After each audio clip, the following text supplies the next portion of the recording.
hello, welcome to my channel Success Planet by Anjali 2.0. Today I will explain the natural resources land, soil and water. But in this video I explain only land resources. So let us start. Land resources meet many of our basic needs and human development also. In the development on land activities like agriculture, forestry, animal rearing, mining, industrial and other economic activities.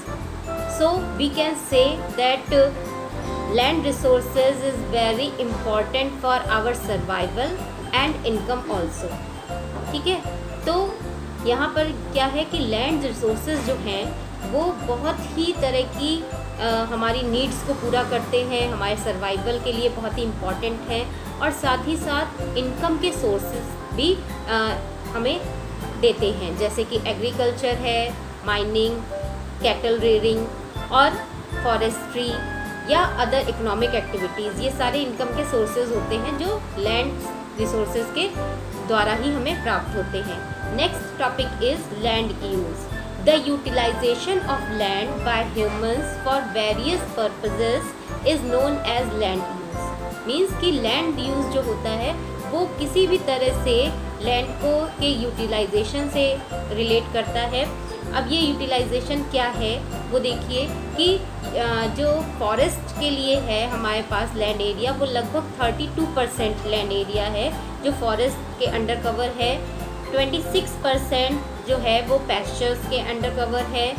First यानी कि 1% जो है वो permanent crops के under cover है।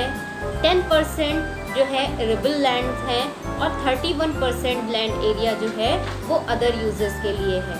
तो ये यहाँ पर समझना ज़रूरी है कि फॉरेस्ट तो आप लोग समझ गए कि 32% फॉरेस्ट एरिया है, 26% पैस्चर यानी कि जो एनिमल्स हैं उनके रहने और उनके जो फॉडर होता है उसके लिए होते हैं।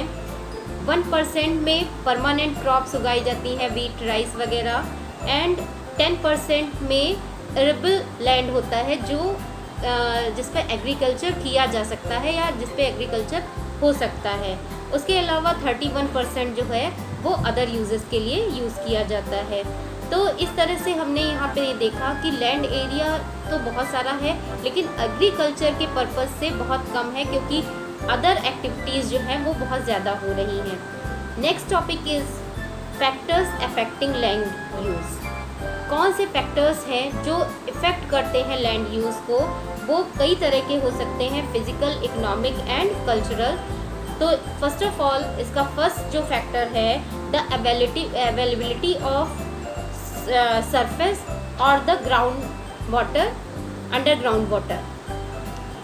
मतलब कहीं पर भी अगर एग्रीकल्चर करना है या फैक्ट्री सेटअप करनी है तो वहाँ पर देखा जाता है कि वहाँ पर सरफेस वाटर और अंडरग्राउंड वाटर अवेलेबल है या नहीं। नेक्स्ट इज़ प्रेजेंस और एब्सेंस ऑफ सॉइल कवर। इसके अलावा सॉइल कवर भी देखा जाता है कि प्रेजेंट है कि नहीं प्रेजेंट है, मतलब सॉइल एरिया कितना है।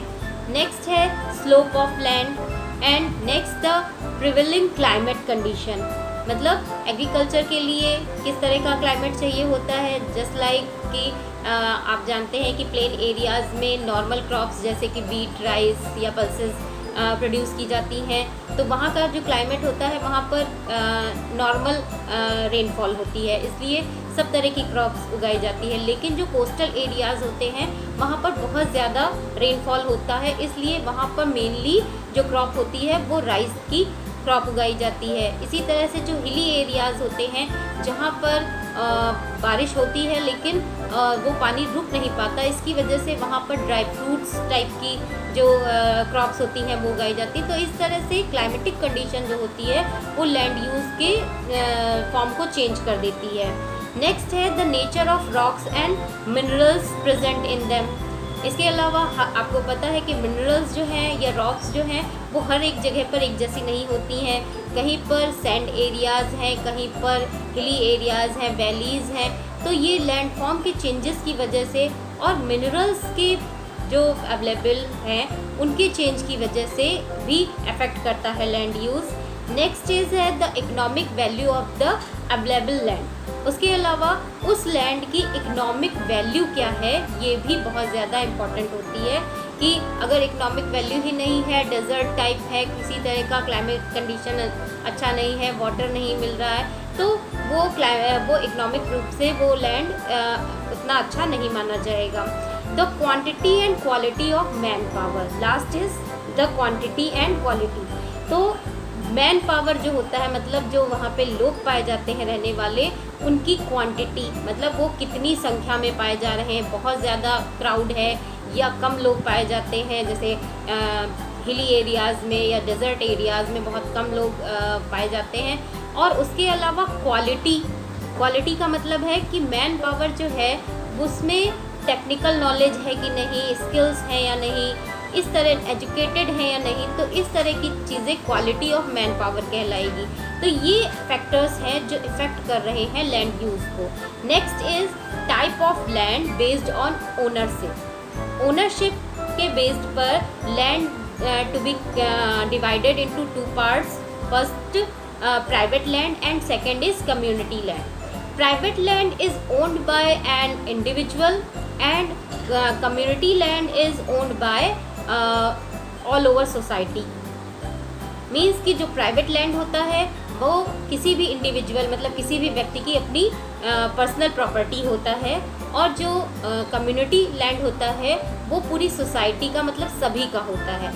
तो उसके यूज़ के अकॉर्डिंग अगर हम देखें तो जो प्राइवेट लैंड होता है उसको ज़्यादातर एग्रीकल्चर के लिए या लोग हाउसिंग के लिए यूज़ करते हैं, लेकिन जो कम्युनिटी लैंड होता है उस पर क्या किया जाता है, तो जो रूरल एरियाज़ होते हैं वहाँ पर इन पर ज़्यादातर जो एनिमल रेयरिंग होती है वो करवाई जाती है कि जो एनिमल्स हैं उनके खाने रहने की जगह होती है वो, तो वहाँ पर बहुत सारे घास के एरिया होते हैं, वहाँ पे इकट्ठा की जाती है सूखी घास, ऐसे एरियाज़ में जहाँ पे एनिमल्स रहते हैं। ये रूरल एरियाज़ में हुआ। लेकिन अर्बन एरियाज़ में जो कम्युनिटी लैंड होता है वहाँ पर रिक्रिएशनल एक्टिविटीज़ होती हैं। रिक्रिएशनल एक्टिविटीज़ वो एक्टिविटीज़ होती हैं जिनमें जैसे जस्ट लाइक कोई फेयर ऑर्गेनाइज़ किया गया या कोई फेस्टिवल सभी ने मिलकर ऑर्गेनाइज़ किया, तो इस तरह की एक्टिविटीज़ को रिक्रिएशनल एक्टिविटीज़ कहते हैं। ये सारी कम्युनिटी लैंड पर की जाती हैं जो अर्बन एरियाज़ में ज़्यादातर होता है। Next topic is change in use. अब चेंज इन लैंड यूज़ का मतलब है कि लैंड का यूज़ जो है वो अब चेंज होता जा रहा है। क्यों? उसका कारण भी देखिए। The pattern of land has been changes with time because of the growing population. Growing population यानी कि पॉपुलेशन के जैसे जैसे बढ़ती जा रही है तो many forest areas have been clear to increase land under the cultivation. तो वो एरियाज़ को, फॉरेस्ट के एरियाज़ को क्लियर करके उन पे कल्टिवेशन स्टार्ट किया जा रहा है। या कुछ जो ऐसे रूरल एरियाज़ हैं, कुछ जो ऐसे विलेजेस हैं जो किसी भी सिटी के पास में हैं, तो वहाँ पर कल्टीवेशन जहाँ पर हो रहा है उन लैंड्स को रेजिडेंशियल एरियाज़ में कन्वर्ट किया जा रहा है, या वहाँ पे फैक्ट्रीज सेटअप की जा रही हैं, जिसकी वजह से जो ये लैंड है वो उसका डिग्रेडेशन हो रहा है। तो इस डिग्रेडेशन की वजह से बहुत सारी ऐसी चीज़ें हुई जा रही हैं इन्वायरमेंट में, जो इन्वायरमेंट को इफ़ेक्ट कर रही हैं और इन्वायरमेंट को ख़राब कर रही हैं, पोल्यूशन फैला रही हैं। तो ये तो मैंने आपको चेंज इन लैंड यूज़ बता दिया कि लैंड यूज़ में क्या चेंजेस हैं। अब conservation of land. Conservation of land का मतलब है कि लैंड को किस तरह से कंजर्व किया जाए। ये जो फॉरेस्ट एरिया है उन्हें अंडर कल्टीवेशन होने से रोका जाए, यानी कि अफॉरेस्टेशन को रोका जाए। उसके अलावा जो एरियाज़ पे ज़्यादातर फर्टिलाइज़र्स यूज़ किए जा रहे हैं, क्योंकि फर्टिलाइज़र्स जो हैं वो एक तरह से सॉइल को ख़त्म कर देते हैं, सॉइल का इरोज़न कर देते हैं।